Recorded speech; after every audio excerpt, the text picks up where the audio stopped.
to episode 11 of South Holston River Fly Shop Fly Tying Videos. I'm your host, Josh McFadden. Today we're going to be tying a kind of a combo pattern.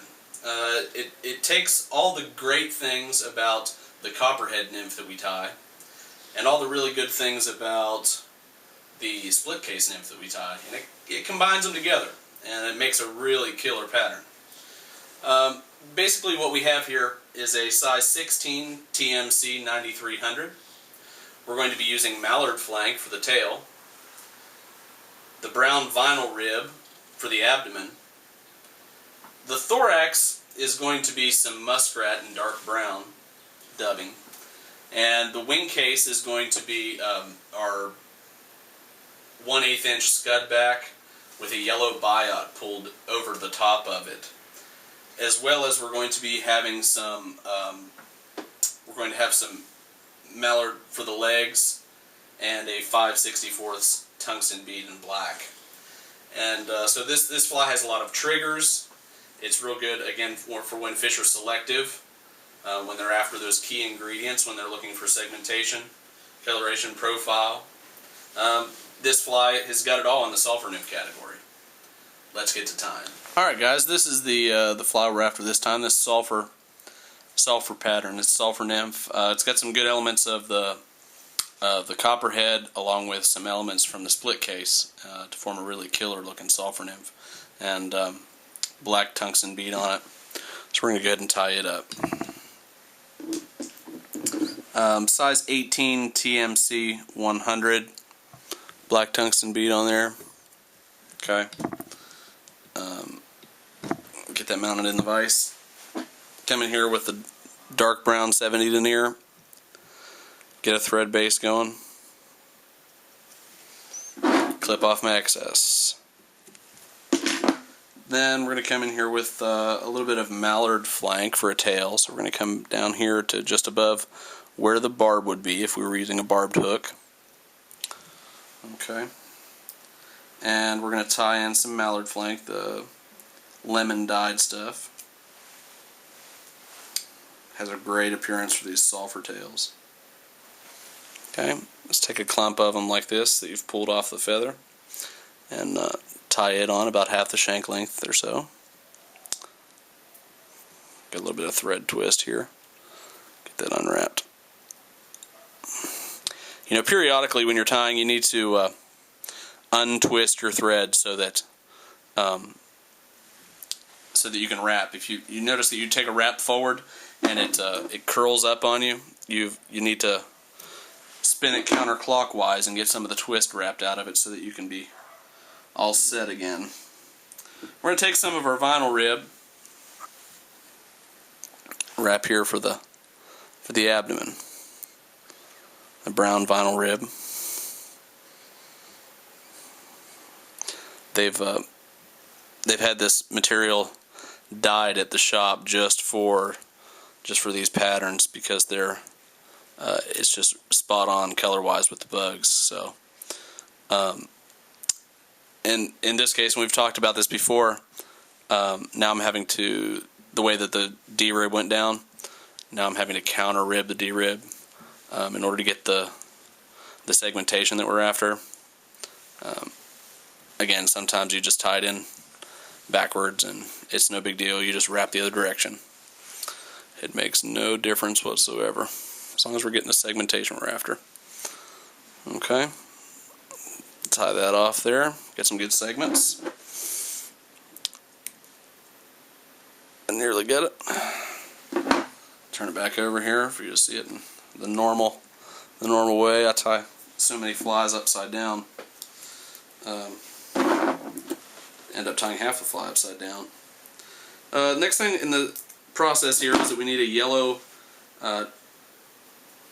turkey biot.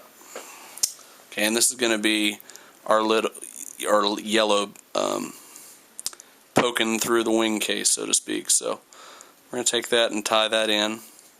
We're going to run that back to where our wing case is going to end. Okay, right there. And trim that up.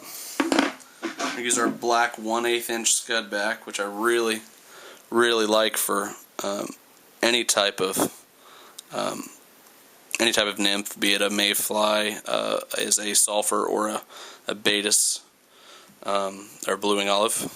I just like this dark silhouette it gives, and so many of the shellbacks are that dark. I'm going to take some muskrat dubbing in dark brown. It's kind of a good, soft, yet somehow buggy dubbing. Dubs really nicely. Just get a little bit of a rope going there. We're going to get a few turns of that to build up the thorax just a little bit. Just like that. Okay. Now we're going to come back in with a little bit more of our mallard for some legs. Okay, and again, we've talked about this before, but the way that I set into motion into doing that is to V out my feather and then come in here and lay it right in there with a good pinch wrap. Okay, good pinch wrap down on it so we're not getting material sliding from one side to another. Okay, and actually the legs on this one side are a little bit long. Just trim those right there. Not all feathers are created equal here. So that's looking good. Cut my mallard off now, the butts of it. I'm going to make sure you get it out of the way. Okay. Now we're going to pull forward here with the scud back, pulling it tight. Get a nice thorax cover. Okay, looking good. See how the dark is real good contrast to the brown. Now, when you're trimming this, just pick up and pull tight so it'll kind of get sucked back up in there. Okay, now you're going to pull the biot forward.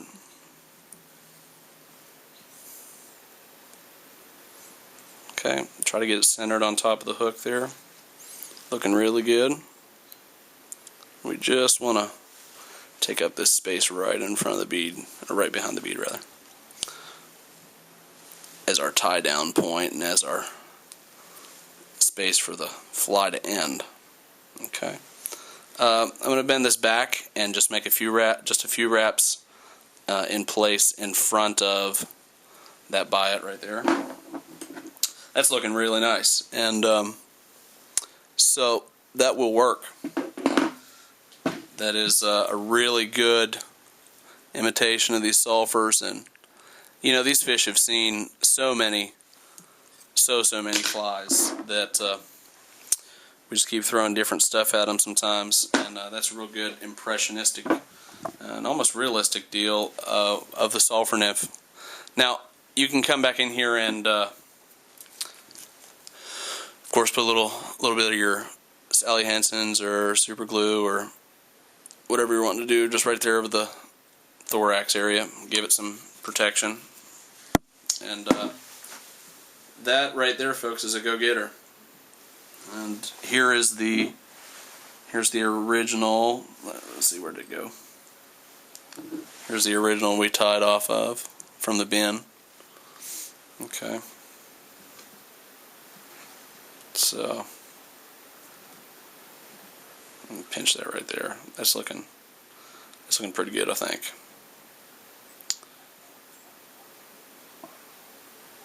This one from the bin is maybe just a touch smaller, so you actually maybe tie it in a 20. But that's looking real good, and tie some of these up, guys. Fish them. And it's a good little sulphur nymph. Happy tying.